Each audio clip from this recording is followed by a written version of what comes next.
Hello বন্ধুরা, অনু village cooking চ্যানেলে আপনাদের অনেক স্বাগত জানাই। আজকে একটি রেসিপি নিয়ে চলে এসেছি। কাতলা মাছের পাতলা ঝোল করে আপনাদেরকে দেখাবো।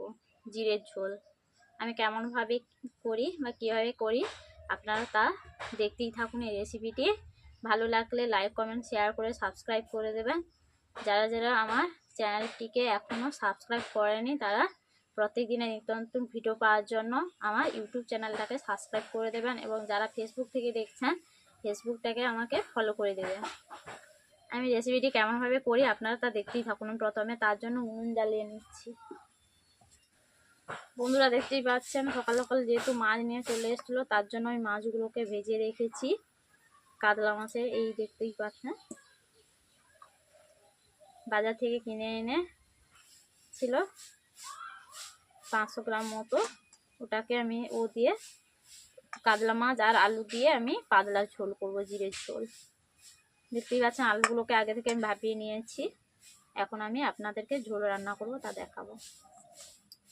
বন্ধুরা আমি উনুন জ্বালিয়ে নিয়েছি, কড়াই বসিয়ে দিয়েছি। কড়াইয়ের মধ্যে আমি তেল দিয়ে দিচ্ছি। বন্ধুরা আমার তেল গরম হয়েছে, প্রথমে দিয়ে দিচ্ছি পেঁয়াজ কুচে আর টমেটো কুচি।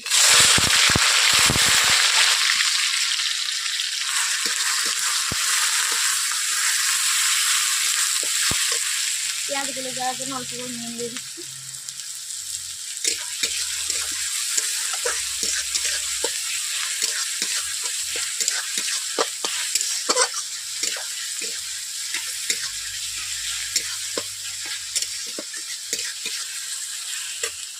এরপর দিয়ে দিচ্ছি আদা রসুনের বাটা।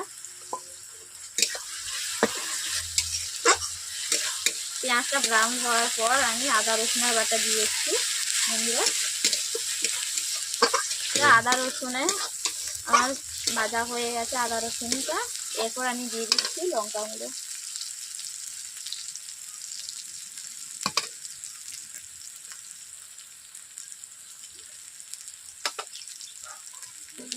এরপর দিয়েছি হলুদ গুঁড়ো।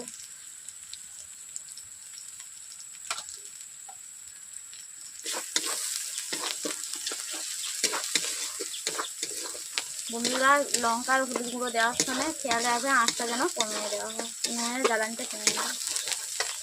মশলা বসে যাচ্ছে তার জন্য আমি অল্প করে জল দিয়ে দিচ্ছি।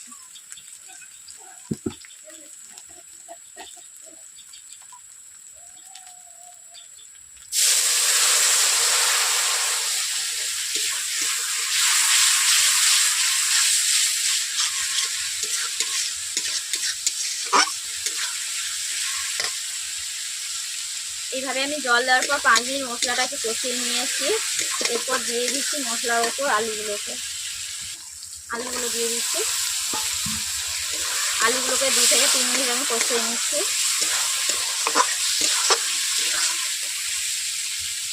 যেহেতু মশলা কষার সময় অল্প করে নুন দিয়েছিলাম তাতে আমি আলুর উপর স্বাদ মতো নুন দিয়ে দিচ্ছি ঝোলে।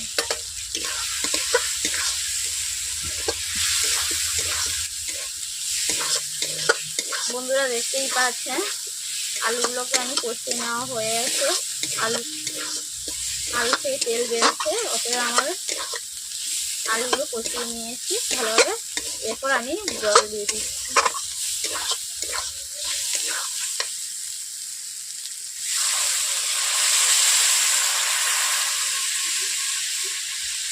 যেহেতু আলু সেদ্ধ ছিল তার জন্য আমি অল্প করে জল দিই।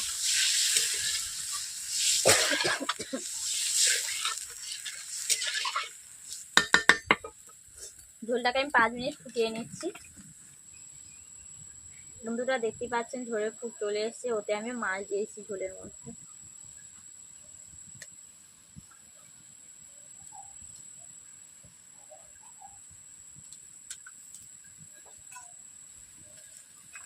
মাছ দেওয়ার পর বন্ধুরা আমি এইভাবে কড়াইতে খুন্তি দিয়ে নেড়ে দিচ্ছি।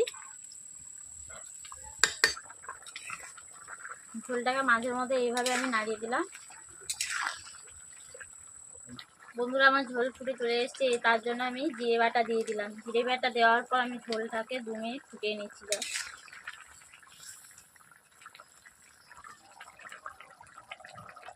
বন্ধুরা, আমার ঝোল রান্না কমপ্লিট। আমি এখন কড়াই থেকে নামিয়ে নিচ্ছি। রেসিপিটি যদি ভালো লেগে থাকে তাহলে লাইক কমেন্ট শেয়ার করে সাবস্ক্রাইব করে দেবেন। এইভাবে আপনারা বাড়িতে ঝোল রান্না করবেন, কার কেমন হলো আমাকে কমেন্ট বক্সে জানিয়ে দেবেন। বাড়িতে কিছু না থাকলেও আলু আর মাছ দিয়ে ঝোল করে এক তরকারি করে ভাত খাওয়া যায়।